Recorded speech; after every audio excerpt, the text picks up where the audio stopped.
right, so our main topic this week, as I gently scroll down, is going to be complexity.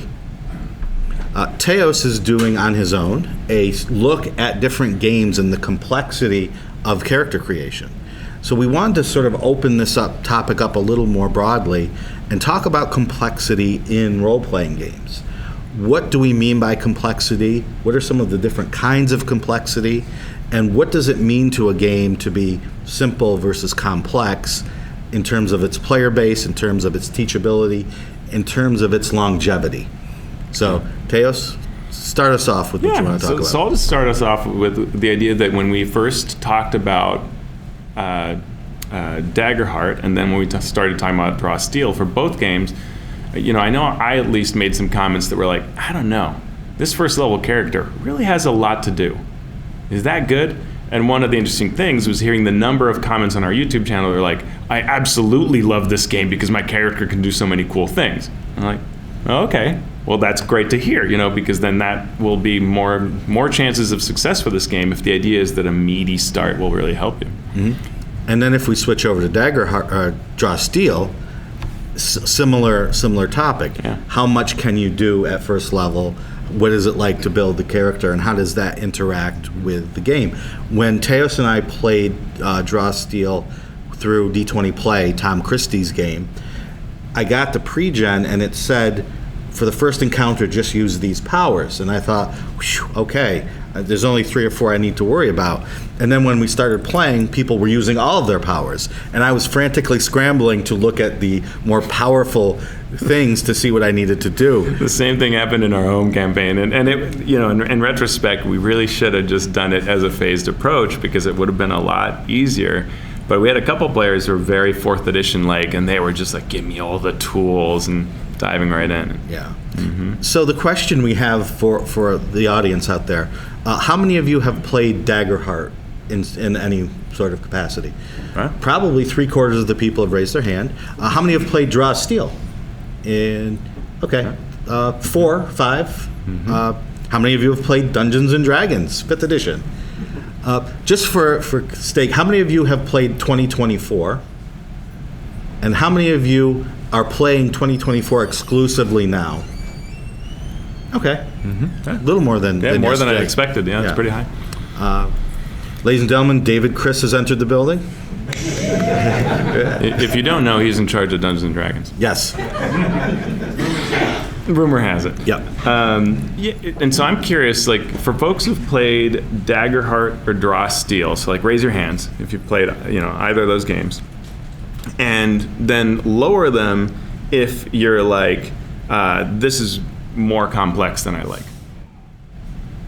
Okay, so most of the hands stayed up. Yeah. Which is interesting. Somewhere in between, yeah. Right. So let's talk about, first let's talk about characters, mm-hmm. the complexity of characters.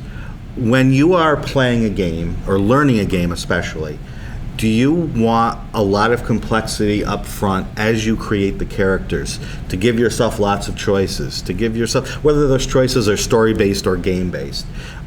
Or do you want it to be simple when you start and add more complexity as you go?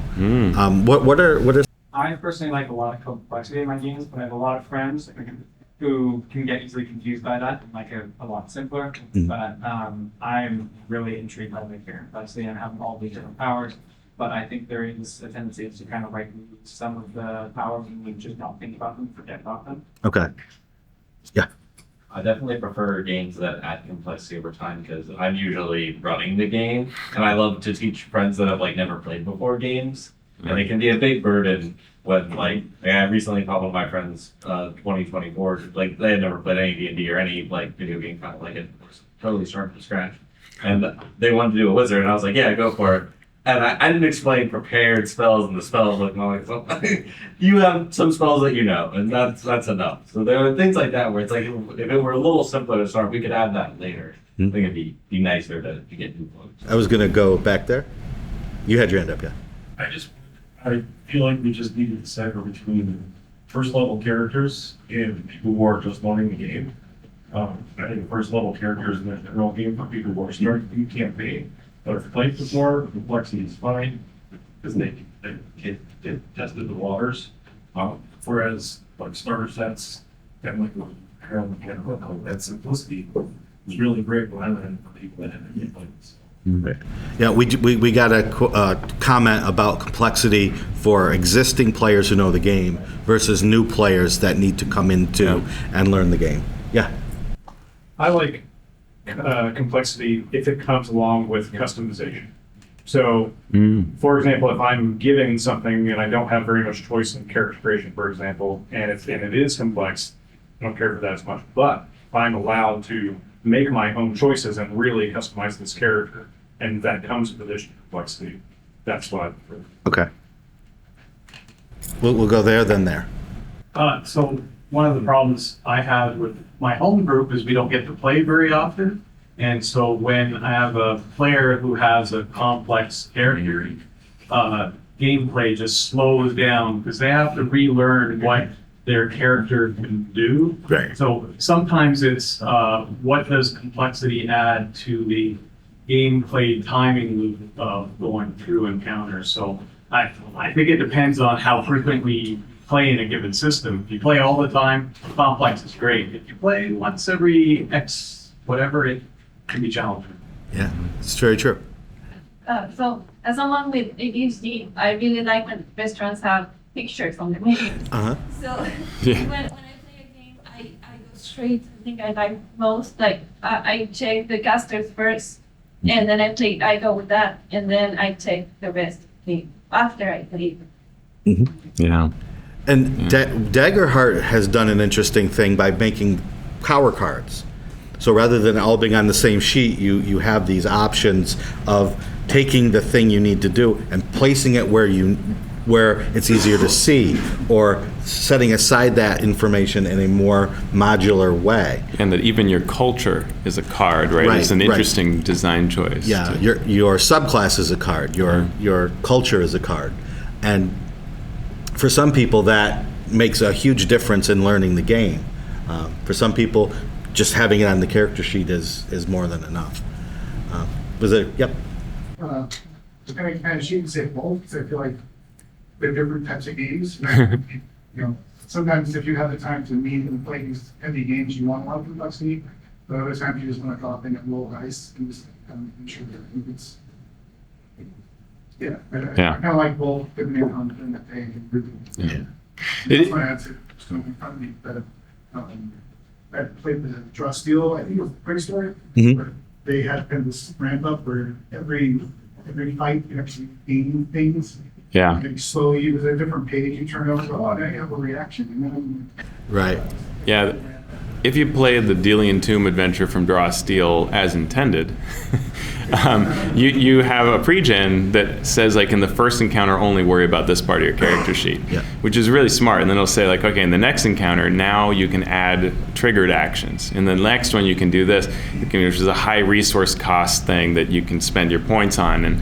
And so it is teaching you aspects of the game, which is a very clever design, I think, for teaching. When I deal with a lot of, through conventions, of seeing new players play D&D for the first time, or somebody who hasn't played it in 15 years or something like that. And it's amazing how overwhelming it is for a lot of these players, and especially spellcasters. And we were laughing about how everybody's a spellcaster now, and it's amazing how many times I get pre-gens from somebody, including wizards, and everybody has a spell, which is also really weird to teach the game and say, like, you're a fighter, you can cast this spell also, because, well, it's a background anyway. You can also cast this one spell, right? And the pre-gen will often not tell me what the spell does. So I have to give all our DMs, a printout of that spell, and now there's this extra sheet of paper that the pre-gen has, and it's a lot, right? It's a lot. You see them struggle with that mental load, but when the pre-gen actually has, like, say, Ray of Frost summarized on the front, then you see these players use that more, Right? Because that we've achieved a way to reduce that. It's like swinging your axe. So let's jump. One more. I guess one last thing to mention that I brought up is the concept of a zero level character. Right? Shadowdark does this, CFP does this. You are good at a lot of things, but not everything. You don't have to worry about those things. You can just focus on the system and learning what's the game look like. Yeah. Like I tried Pathfinder 2E for the first time yesterday, and it was a 2-hour session. I probably spent 30 minutes just studying my character sheet, right? And that's when I should be listening to what is the adventure that we're supposed to be accomplishing. Yeah. You don't have to, I had a 3x5 card for my Shadowheart level 0 character. Yeah. And we could jump right over. Yeah.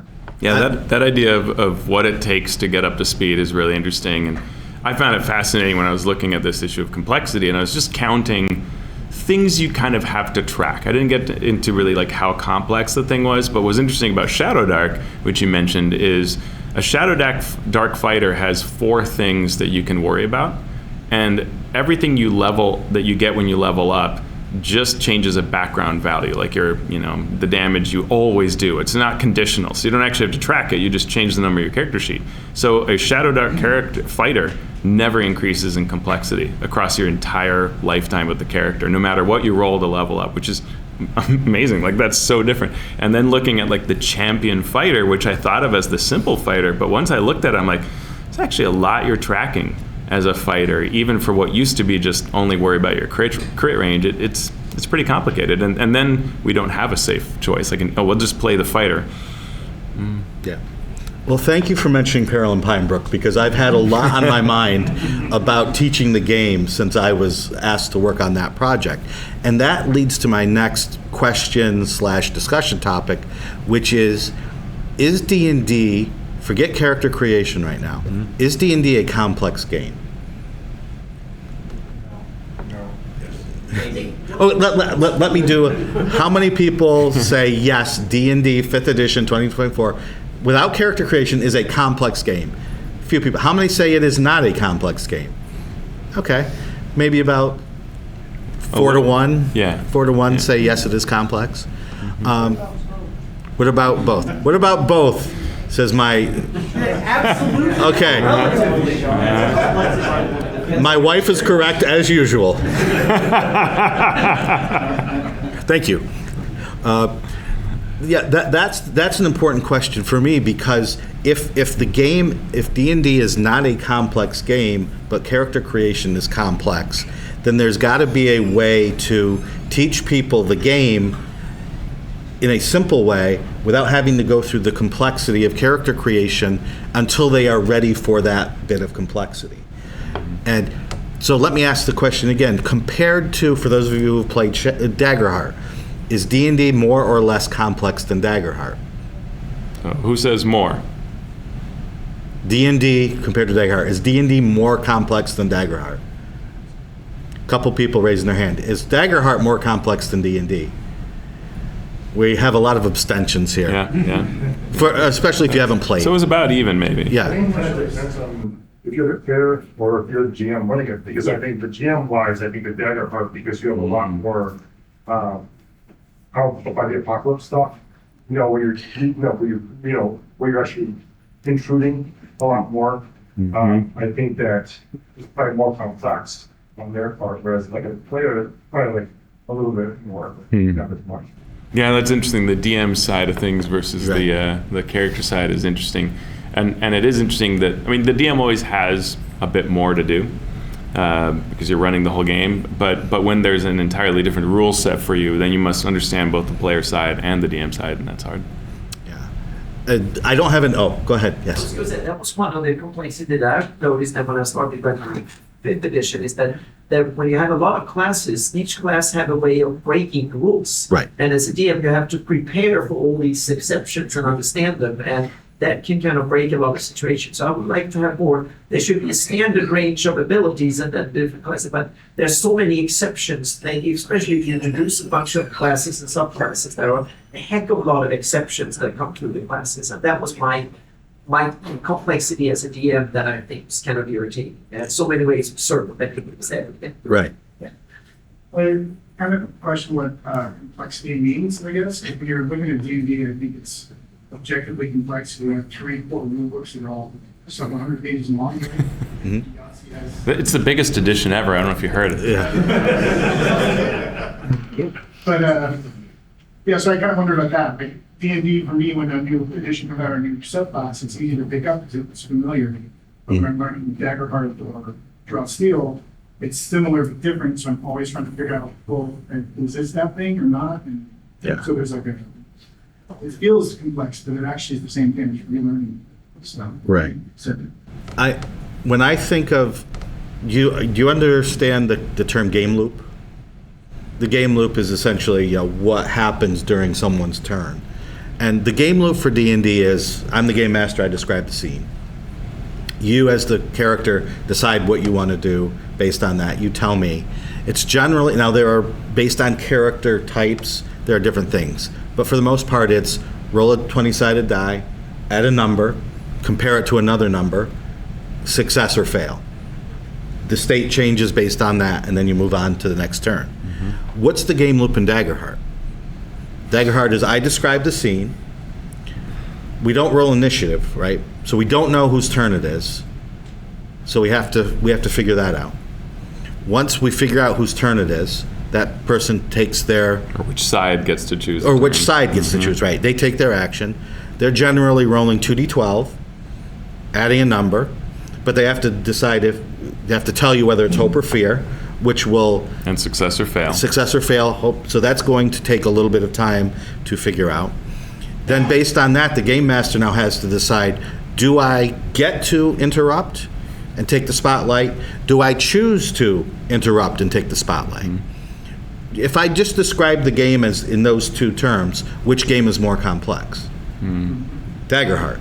Now, that's obviously way, way oversimplified. Mm-hmm. But just at the very, very basic level of drilling down to its essence, there we are. Yeah. Yeah, and Daggerheart has some things that are interesting, like, advantage for a player is you add a d6 to your 2d12 rolls, but for the DM, it's roll another d20, because you roll a d20. And it's doing things for math reasons, which is sound, but that's a little extra difference. That it's a little bit of friction that you have to deal with. And game designers are trying to offset this, right, in various ways to say, well, I'm adding this little complexity here, but maybe I can reduce it somewhere else. One of the things 2014 tried to do is to say certain classes are simpler than others, which seems to have kind of left the building. But that was an approach in 2014 to really say, like, hey, this is an advanced class, this is a simple class, and players can find their way to that and enjoy that experience more. Yes. So as someone who teaches high school and runs a D&D club, but has completely moved the kids over to Shadowdark, mm-hmm. They so much more prefer it, mm-hmm. for so many reasons. Mm-hmm. And the question of complexity arises, like, so many of us have been playing D&D for decades. I feel like if you're a kid who's 5 years old and all you eat is spicy food, you're going to compare someone's question, is this spicy, to you later, 40 years down the road. Right. You're like, no, not at all. If you've grown up with D&D and it's a certain level of spiciness, of course it's not going to seem complex to you. Right. To someone who has never played a role-playing game ever, doesn't matter if it's AD&D, OD&D, or 5th edition, the amount of mental energy I've had to spend explaining saving throws, mm-hmm. and things like this, right. like mm-hmm. counterspell, you name it, is just exhausting. And then I put something, and I play 5e, folks, but I'm not bagging on 5e. I'm just saying something that is the game loop, like you just said, mm-hmm. in Shadowdark is just so less complex and inherently more of a human experience. I'm going to push back there. Is it the game loop that is more simple, or is it the character options that are more simple that feed into the game loop? B. Okay, yes. So the game itself is basically similar to D&D. Roll a 20-sided die, add a number, compare it to a number. Mm-hmm. But it's the character options that they have, whether it's the choices you make when you build the character or choices that you make as you play that add to the complexity. I still think it's game too, though. Like, are there reactions to Shadowheart? No. Okay, right. It's also been a very action saving for sure. Yeah, I agree that D&D is more complex, but the examples that were being given were character options, not necessarily. And which is right. It is. Oh, I totally agree that it's the game loop. Yeah, it's really interesting though to see like that difference of how the characters can impact things to create that complexity and make Shadow Dark much simpler. Yeah, well, as Anna said, it's about the exception-based game, right? Yeah. This is how the game works, except the fighter can do this. This is how the game works, except the cleric can do this, and the wizard can do this, and the rogue can do and this. And the subclass exception. And the subclass exception, and the feat exceptions, and right, all of those exceptions. That, Shadow Dark takes out subclasses, right? It takes out feats. It takes out, when sort of all those things are removed, the load is very low. But you may also find that, I've been playing this fighter now for a lot of levels, and I'm kind of doing the same thing. Yeah. And I'm okay with that. Maybe that's amazing, or maybe it's not. Right, and so complexity for some people is the power of the game, whereas complexity for other people is the barrier of the game. So as you're designing, you have to look at the audience and you have to say, what sort of complexity am I shooting for? Not just in the game loop, not just in the engine, but in the character creation, and in how they interact with that, and the stories that come out of it. All of that has their own levels of complexity. Well, we just covered a 2-day topic in 20 minutes. So, yeah. But thank you all for coming. We really do appreciate it. I hope you had fun.